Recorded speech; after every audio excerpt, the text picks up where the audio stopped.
Salut les Mancuniens, j'espère que vous portez bien. On se retrouve dans cette nouvelle vidéo encore une fois pour notre club préféré, à savoir Manchester United, dans le cadre de la sixième journée de Première Ligue où Manchester United, dos au mur, affrontait l'excellent promu de la Championship, l'équipe de Burnley, emmenée par un ancien de la Première Ligue, Vincent Kompany, où cette équipe a réussi, je le rappelle les gars, à avoir plus de 100 points pour la montée en première ligue. Et donc cette équipe aussi a enchaîné les défaites. Les deux équipes se retrouvaient donc pour leurs trois derniers matchs avec des défaites consécutives, où Manchester United se retrouvait avec une défaite face à Arsenal, face à Brighton. Et la dernière en date reste celle du match d'ouverture de Ligue des Champions face au Bayern, 4 buts à 3. Et donc, la pression était donc sous les épaules de Ten Hag et aussi sur ses hommes. Comme je l'ai dit, United se devait donc de gagner et le plus important, c'était donc de ramener les 3 points à Old Trafford pour essayer déjà de commencer à atteindre donc une place au classement qui permettrait à Manchester United de bien se placer pour les prochaines places qualificatives pour la prochaine Ligue des Champions.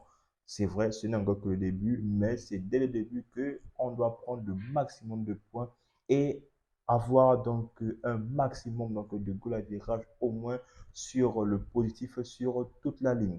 Donc, si tu n'es pas encore abonné à la chaîne, n'hésite surtout pas à t'abonner. Aussi, n'hésite surtout pas de lâcher ton commentaire et de partager ton avis. Je me ferai donc une joie de te répondre. En attendant, reste bien assis pour le débrief du match de Manchester United contre l'équipe de Vincent Kompany Burnley.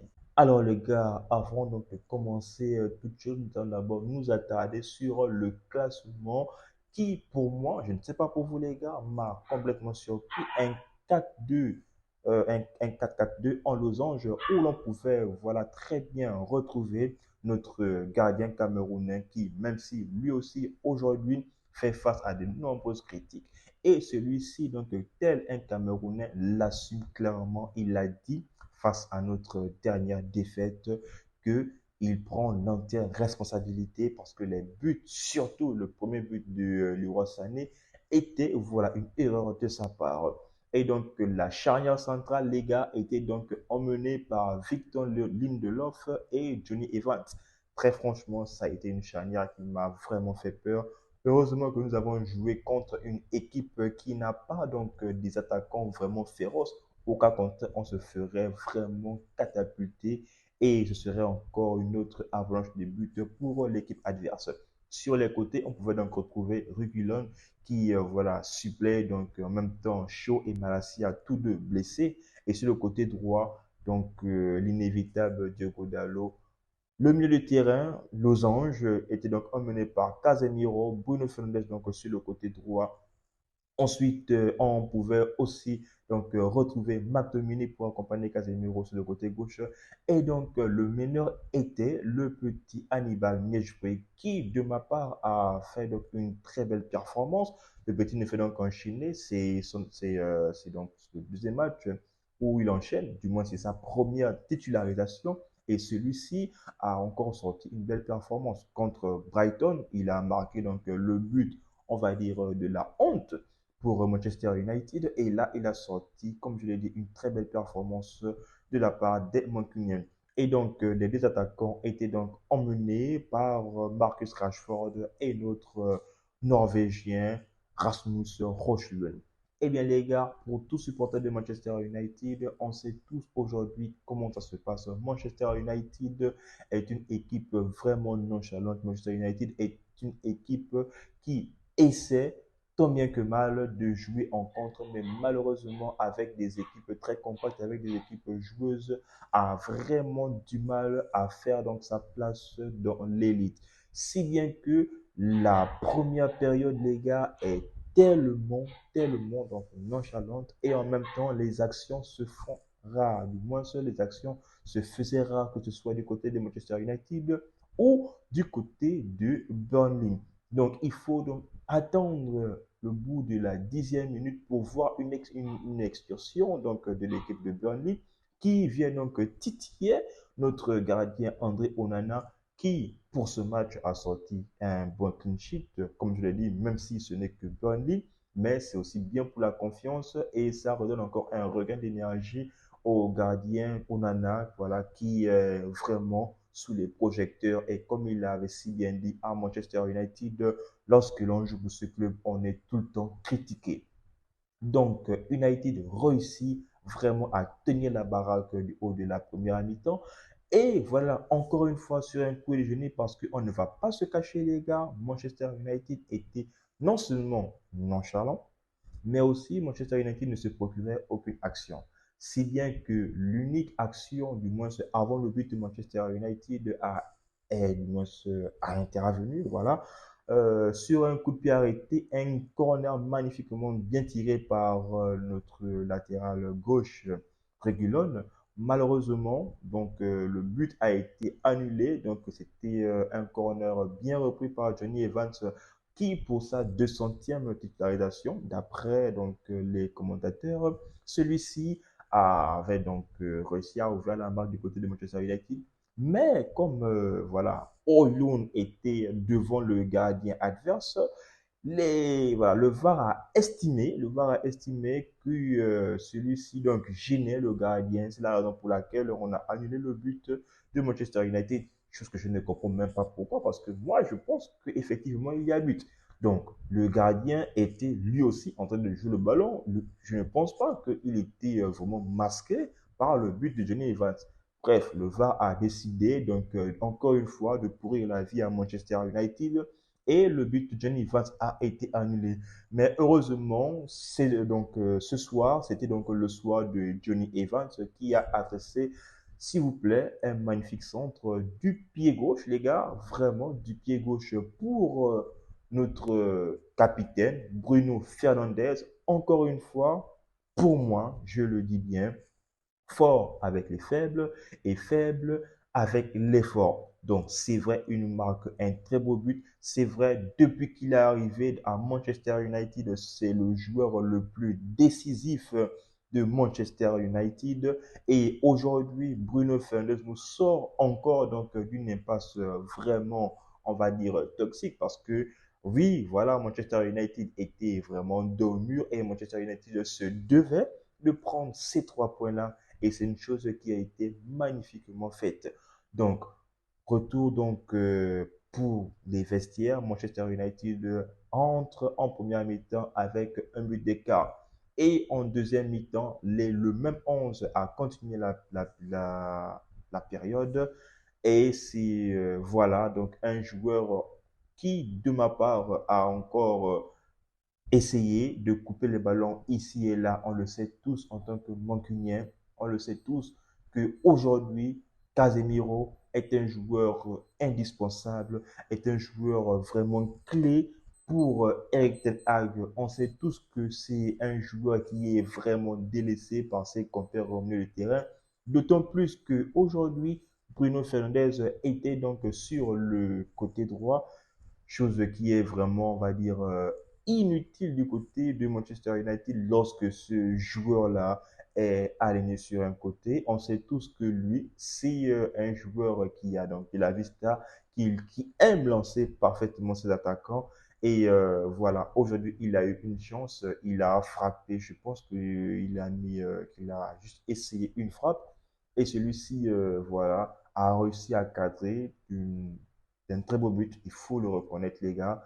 Donc, Bruno Fernandes, qui, pour moi, encore une fois, a été inexistant. Et le match s'est fait, voilà, avec Casemiro et bien sûr Hannibal Mejbri qui a vraiment sorti une top performance, qui s'est vraiment débattu comme il a pu, même si les gars, je pense que Erik Ten Hag devait le faire sortir dès la fin voilà, la 70e minute parce qu'on commençait maintenant à voir de la fatigue donc du côté de ce joueur. Mais bon, le petit a réussi à tenir donc le match. Et en même temps, Reguilon, qui lui aussi a fait une très très belle performance de son côté gauche. Je l'espère vraiment que sa sortie n'est pas grave, que sa blessure n'est pas aussi grave, qu'il se rétablira le plus vite que possible parce que on n'a vraiment plus de latéral gauche. Étant donné que lorsque Varane, donc un blessé, a pu faire son retour, c'est Lindelof qui a dû se colmater donc le côté gauche et on sait tous que ce sera donc pénible si Manchester United n'a pas un joueur donc de formation sur ce poste-là. Et donc les gars, concernant les individualités, à commencer par Rashford, je ne sais pas pourquoi celui-ci essaie toujours et toujours de forcer le passage.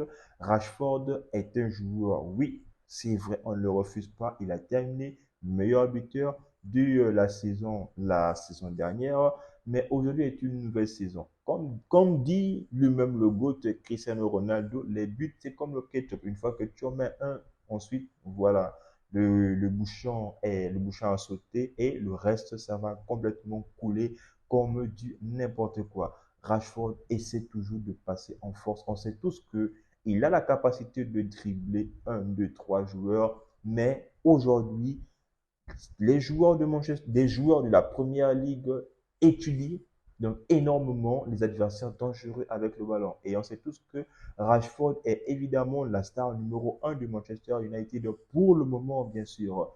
Donc, il y a des actions, il y a plusieurs actions où Rashford devait faire la passe. Celui-ci se permet de forcer le passage et de tirer en force. J'ai encore l'action, les gars, de Rashford où c'est vrai, il a été parfaitement lancé par Niejbri, Hannibal. Il s'est démené à rester avec le ballon, mais l'abattage donc de Casemiro qui a passé donc une course de malade à 100 mètres de ouf pour voilà être peut-être décalé ou soit même de jouer en remise, tout dépendait voilà, de la lucidité que ce dernier pouvait avoir. Malheureusement, Rashford, qui lui, on peut peut-être accuser voilà, le coup donc, du fait qu'il ne marque pas assez de buts depuis le début donc, de la saison, ou soit le fait qu'il était peut-être fatigué lors de cette rencontre. Mais n'empêche que celui-ci pouvait donc bien décaler ses partenaires pour être peut-être servi et faire en sorte que Manchester United puisse donc être à l'aise dans le score final et en même temps pour que tout le monde soit plus ou moins assis dans le score final du match. Heureusement, le match s'est terminé 1 but à 0. Manchester United a remporté les 3 points. Comme je l'ai dit, ce n'était pas un Manchester United flamboyant. Manchester United revient donc après 3 défaites consécutives. C'est déjà ça le plus important parce qu'on ne va pas se le cacher.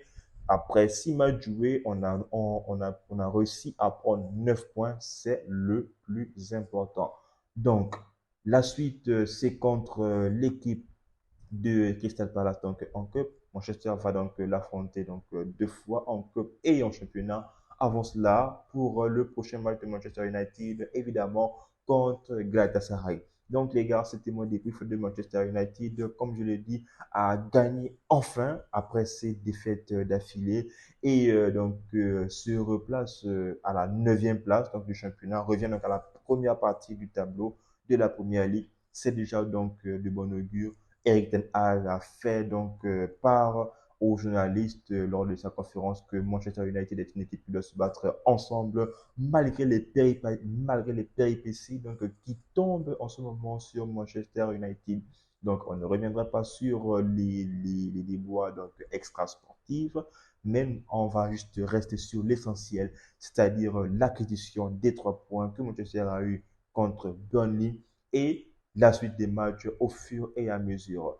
Donc, si vous avez aimé le débrief, n'hésitez surtout pas donc, de lâcher un magnifique pouce bleu, mais aussi de laisser un commentaire. Comme je vous ai dit, je me ferai donc une joie de vous répondre.